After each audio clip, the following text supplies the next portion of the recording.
Ce sixième dimanche du temps ordinaire s'intitule Estomiki. Il a aussi un autre nom, c'est le dimanche de la quinquagésime.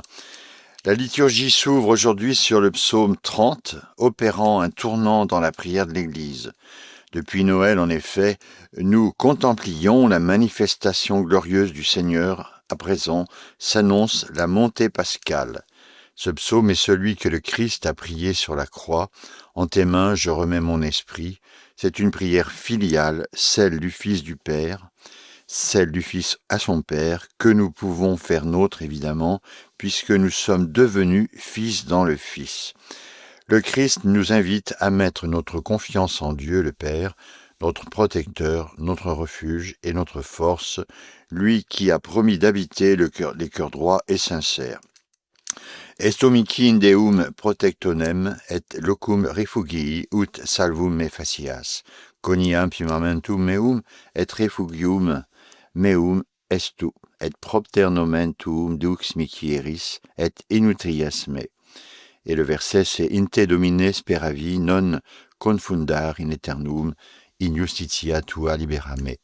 Souvent ce mot que je ne sois pas confondu est souvent employé, soit pour mon Seigneur, le Dieu qui me protège et me sert de refuge afin de me sauver, car ma force et mon refuge c'est toi, et à cause de ton nom, tu seras mon guide et tu me nourriras. En toi, Seigneur, j'ai mis mon espoir, que jamais je ne sois confondu, dans ta justice, délivre-moi. Donc on voit que c'est à la première personne du singulier, et chacun d'entre nous peut faire sien de cette prière de l'introïde, donc qui est le chant d'entrée. Vous avez d'abord le chant d'entrée en français, et ensuite vous avez donc ce chant grégorien que l'on peut donc psalmodier aussi en français ou simplement lire. L'introïde de ce dimanche donc, est donc tiré du psaume 30, qui revient souvent dans la liturgie. On l'a déjà trouvé à la communion du dimanche il y a 15 jours, il y a 2 semaines, et nous avions dit que c'était un de ceux où David exprime le mieux son abandon total à la divine providence. C'est le psaume de l'in manus tua, c'est-à-dire c'est le psaume dans tes mains. À cause de votre nom, dans la Bible, signifie toujours à cause de votre promesse. Cet abandon plein de confiance, comme celui du petit enfant entre les bras de sa mère, est exprimé par une mélodie simple, légère, paisible, utilisant donc le 6e mode grégorien si on le chante en grégorien.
La deuxième pièce de ce dimanche, c'est ce qu'on appelle le psaume graduel, qui est différent du psaume responsorial, mais il peut être employé.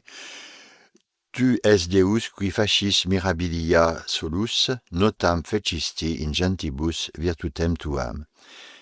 Liberasti in brachio tuo populum tuum, filios Israël et Joseph. Tu es le Dieu qui seul opère des merveilles, tu as manifesté ta puissance au milieu des nations. Par ton bras, tu as délivré ton peuple, les enfants d'Israël et de Joseph. Le chant de l'introïde de ce dimanche exprime notre confiance en Dieu notre protecteur. Celui du graduel exprime notre louange et notre reconnaissance au Seigneur pour le bienfait de la rédemption que nous entrevoyons déjà. Il est tiré du psaume 76, où le psalmiste supplie le Seigneur dans sa détresse en lui rappelant les bienfaits passés, spécialement ici la sortie d'Égypte et le passage de la mer Rouge, figure de la rédemption. Encore une fois, nous retournons à Dieu, la définition qu'il a donnée de lui-même. Je suis celui qui est, je suis, a-t-il dit à Moïse dans le buisson ardent. Tu es, vous êtes, lui, disons-nous. Quant au fils d'Israël et Joseph, c'est le peuple élu qui est comme toujours la figure de l'Église. C'est donc nous tous qui allons être libérés à Pâques du joug du péché. La mélodie est commune à plusieurs graduels de cette période de l'année. Nous en avions entendu certains éléments dans le graduel il y a 15 jours et surtout nous allons la retrouver 2 fois dans le carême. Elle est ample, très étendue, avec de grandes vocalises et pleine d'ardeur mystique si vous travaillez donc cette pièce. L'Alléluia, donc c'est chanter au Seigneur un chant nouveau car le Seigneur a fait des merveilles. Donc encore le psaume 97 souvent employé dans la liturgie. Alors le chant d'offertoire, tu es béni Seigneur, enseigne-moi ce qui est juste à tes yeux. Oui, tu es béni Seigneur, enseigne-moi ce qui est juste à tes yeux. Mes lèvres se plaisent à dénombrer tous les préceptes de ta bouche. Benedictus est Domine, doceme justificationes tuas in labiis meis pronunciavi omnia judicia oris tui. Alors comme c'est le cas le plus fréquent pour ces offertoires, celui du dimanche, du 6e dimanche ou de la quinquagésime, c'est un chant de méditation intérieur et contemplatif.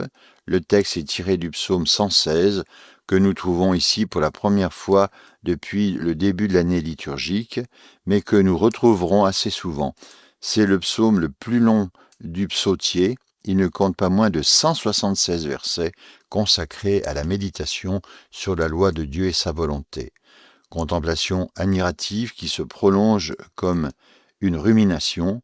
Cette loi du Seigneur est désignée par de nombreux substantifs, tous synonymes qui reviennent les uns après les autres.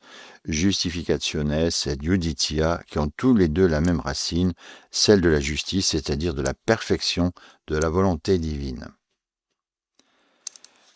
Alors, à chaque fois, nous pouvons évidemment faire nôtre de ces prières, nous pouvons nous mettre à la place du psalmiste, et nous sommes aussi les chrétiens donc qui faisons nôtre ces magnifiques prières et nous les mettons en œuvre dans notre esprit.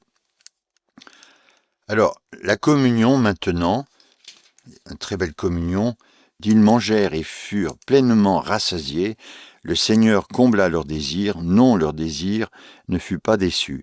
Manducaverunt et saturari sunt nimis et desiderium eorum atuliteis dominus, non sum fraudati a desiderio suo. Alors ce texte du 6e dimanche, du dimanche de la quinquagésime, est tiré du psaume 77 qui fait suite au psaume 76, celui du graduel dans cette messe. C'est un des plus longs du psautier après le psaume 118 que nous avons trouvé à l'offertoire. C'est un chant d'action de grâce qui raconte longuement tous les bienfaits dont le Seigneur a comblé son peuple depuis la sortie d'Égypte jusqu'à l'entrée dans la terre promise. Les versets que nous trouvons ici s'appliquent à la nourriture envoyée du ciel pendant la traversée du désert. Et cette nourriture céleste, nous savons évidemment que c'est la figure de l'Eucharistie, un des grands bienfaits des fêtes pascales que nous entrevoyons déjà avant d'aborder les austérités du carême. Il convient parfaitement bien de l'évoquer au moment de la communion. La mélodie de cette antienne en grégorien est donc légère et joyeuse, avec des rythmes assez larges, exprimant le bonheur d'être rassasié.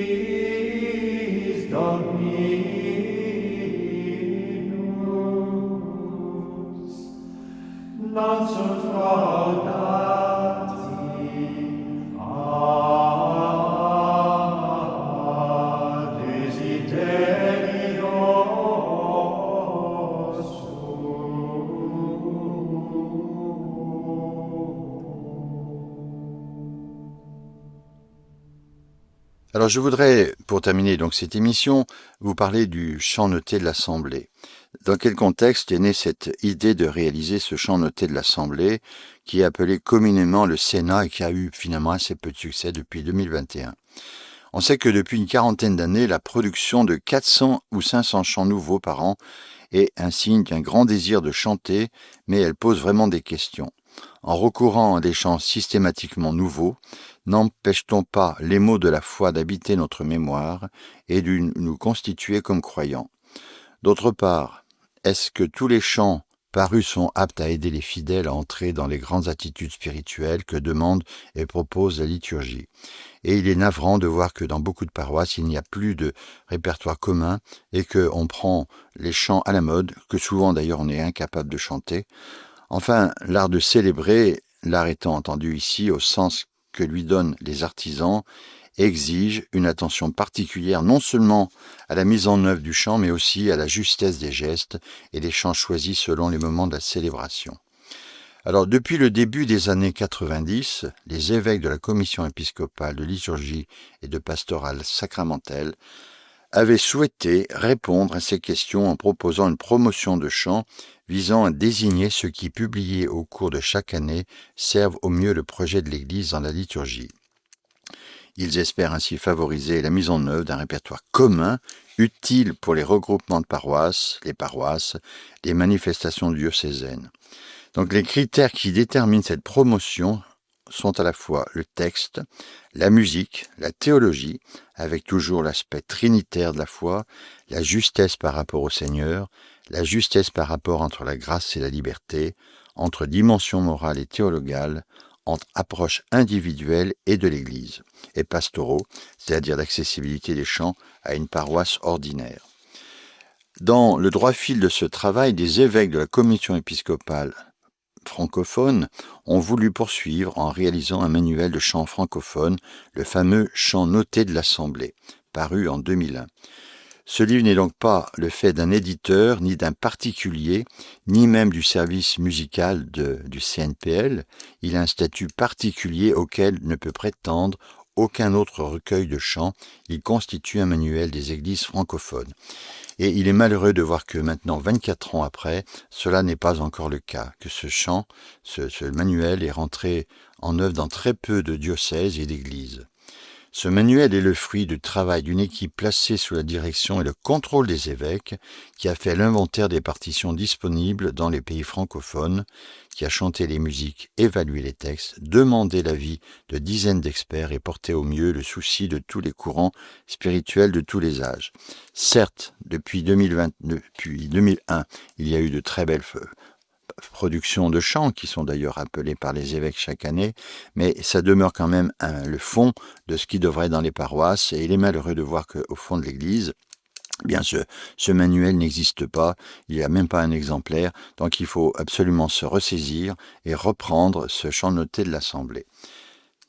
Alors, la présentation que je vous fais dans cette émission, eh bien, a pour but de vous faire connaître donc ce propre de la messe qui est souvent négligé, ignoré par les animateurs. Or, il fait partie intégrante de chaque messe. Le premier mot de l'introïte, on l'a dit, ou chant d'entrée, donne le nom du dimanche en question. Il faut donc se mettre à travailler ces prières qui sont très riches de signification et d'aide dans notre vie spirituelle. Il faut soit les lire, les psalmodier, ou apprendre le grégorien qui a été créé pour elle et qui est recommandé hautement par l'Église et le Concile. Cela va enrichir considérablement la beauté de vos liturgies. Donc, tout le monde au travail, tout le monde à l'œuvre pour enfin prendre ce que le Concile nous avait demandé. Bonne semaine à tous et que le nom du Seigneur soit béni. Au nom du Père et du Fils et du Saint-Esprit. Amen.